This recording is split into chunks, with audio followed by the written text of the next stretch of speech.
আসসালামু আলাইকুম। সকাল ৯টা বেজে ৩০ মিনিট। আজ মঙ্গলবার। বাংলাদেশ বেতার, কক্সবাজার। স্থানীয় খবরে স্বাগত জানাচ্ছি আমি আবু হায়দার ওসমানী। আগামী ২৮ এপ্রিল জাতীয় আইনগত সহায়তা দিবস পালন উপলক্ষে কক্সবাজারে এক প্রস্তুতিমূলক সভা অনুষ্ঠিত হয়েছে। গতকাল জেলা ও দায়রা জজ এবং জেলা লিগ্যাল এইড কমিটির চেয়ারম্যান মুন্সি আব্দুল মজিদের সভাপতিত্বে জেলা জজ আদালতের সম্মেলন কক্ষে সভা অনুষ্ঠিত হয়। সভায় দিবসটি পালনের লক্ষ্যে দিনব্যাপী নানান কর্মসূচি গ্রহণ করেছে জেলা লিগ্যাল এইড কমিটি। কর্মসূচির মধ্যে রয়েছে সকালে জেলা জজ আদালত প্রাঙ্গণে র্যালি, স্বেচ্ছায় রক্তদান কর্মসূচি ও আলোচনা সভা। সভায় নারী ও শিশু ট্রাইব্যুনালের বিচারক SM. Zillur Rahman, chief judicial magistrate Mohammad Akhtar Hossain সহ বিভিন্ন আদালতের বিচারক ও আইনজীবীরা উপস্থিত ছিলেন। মহেশখালী কক্সবাজার নৌপথে সি ট্রাক চলাচলের সময়সূচি নির্ধারণ করেছে বিআইডব্লিউটিএ। গতকাল বিআইডব্লিউটিএর পক্ষে প্রজ্ঞাপনে জানানো হয়, সি ট্রাকটি প্রতিদিন সকাল 7:30, সকাল 11টা ও বিকাল 5টায় মহেশখালী জেটিঘাট থেকে ছাড়বে এবং কক্সবাজার নুনিয়াছড়া ঘাট থেকে সকাল 8:30, দুপুর 12টা ও সন্ধ্যা 6টায় ছাড়বে। গত 18 এপ্রিল থেকে মহেশখালী কক্সবাজার নৌপথে যাত্রী পরিবহনের সুবিধার্থে পরীক্ষামূলকভাবে চালু হয়েছে সি ট্রাক। আগামী 25 এপ্রিল তা আনুষ্ঠানিকভাবে উদ্বোধন করবেন নৌ পরিবহন মন্ত্রণালয়ের উপদেষ্টা ব্রিগেডিয়ার জেনারেল অবসরপ্রাপ্ত ডক্টর এম সাখাওয়াত হোসেন। বিষয়টি নিশ্চিত করেছেন বিআইডব্লিউটি-এর পরিচালক এ.কে.এম. আরিফুদ্দিন।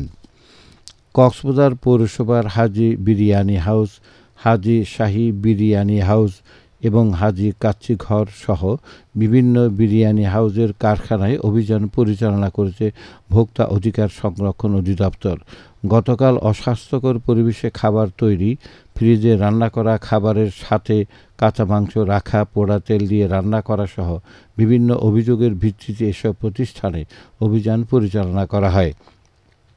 এতে নেতৃত্ব দেন ভোক্তা অধিকার সংরক্ষণ অধিদপ্তর জেলা কার্যালয়ের সহকারী পরিচালক হাসান আল ফারুক। অভিযানকালে অস্বাস্থ্যকর পরিবেশে খাবার তৈরি সহ বিভিন্ন অপরাধে ভোক্তা অধিকার সংরক্ষণ আইনে 3টি প্রতিষ্ঠানকে মোট 60,000 টাকা অর্থদণ্ড প্রদান করা হয়। এ সময় পৌরসভা ও সদর উপজেলার স্যানিটারি ইন্সপেক্টর ও নিরাপদ খাদ্য পরিদর্শক জোহরলাল পাল সহ আনসার সদস্যরা উপস্থিত ছিলেন। পেকুয়া উপজেলায় পাচারের সময় 3টি ড্রাম ট্রাক ভর্তি মাছ জব্দ করেছে পুলিশ। রবিবার দিবাগত রাত 2:30টার দিকে উপজেলার কলেজ গেট চৌমুহনী স্টেশনে পেকুয়া থানা পুলিশের অভিযানে গাড়িসহ এসব মাছ জব্দ করা হয়। গতকাল উপজেলা নির্বাহী কর্মকর্তার কার্যালয়ে জব্দকৃত মাছগুলো নিলামে 4 লাখ টাকায় বিক্রি করা হয়। পেকুয়া উপজেলা নির্বাহী কর্মকর্তা মোহাম্মদ মাইনুল হোসেন চৌধুরী বলেন, জব্দ করা মাছ 4 লাখ টাকায় নিলামে বিক্রি করা হয়েছে।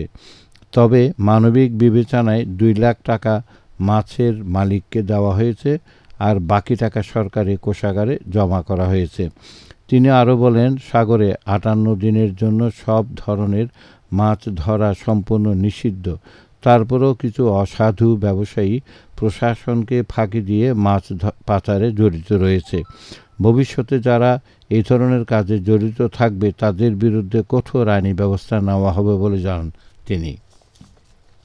টেকনাফ উপজেলা কৃষি অধিদপ্তরের উদ্যোগে কৃষি প্রণোদনা কর্মসূচির আওতায় নির্বাচিত ক্ষুদ্র ও প্রান্তিক কৃষক কিষানীদের মাঝে বিনামূল্যে সার ও বীজ বিতরণ করা হয়েছে। গতকাল দপ্তরের প্রশিক্ষণ হলরুমে উপজেলা কৃষি কর্মকর্তা মোহাম্মদ জাকিরুল ইসলামের সভাপতিত্বে উপজেলা নির্বাহী কর্মকর্তা শেখ এহসান উদ্দিন প্রধান অতিথি হিসেবে বীজ ও সার বিতরণ কার্যক্রম উদ্বোধন করেন।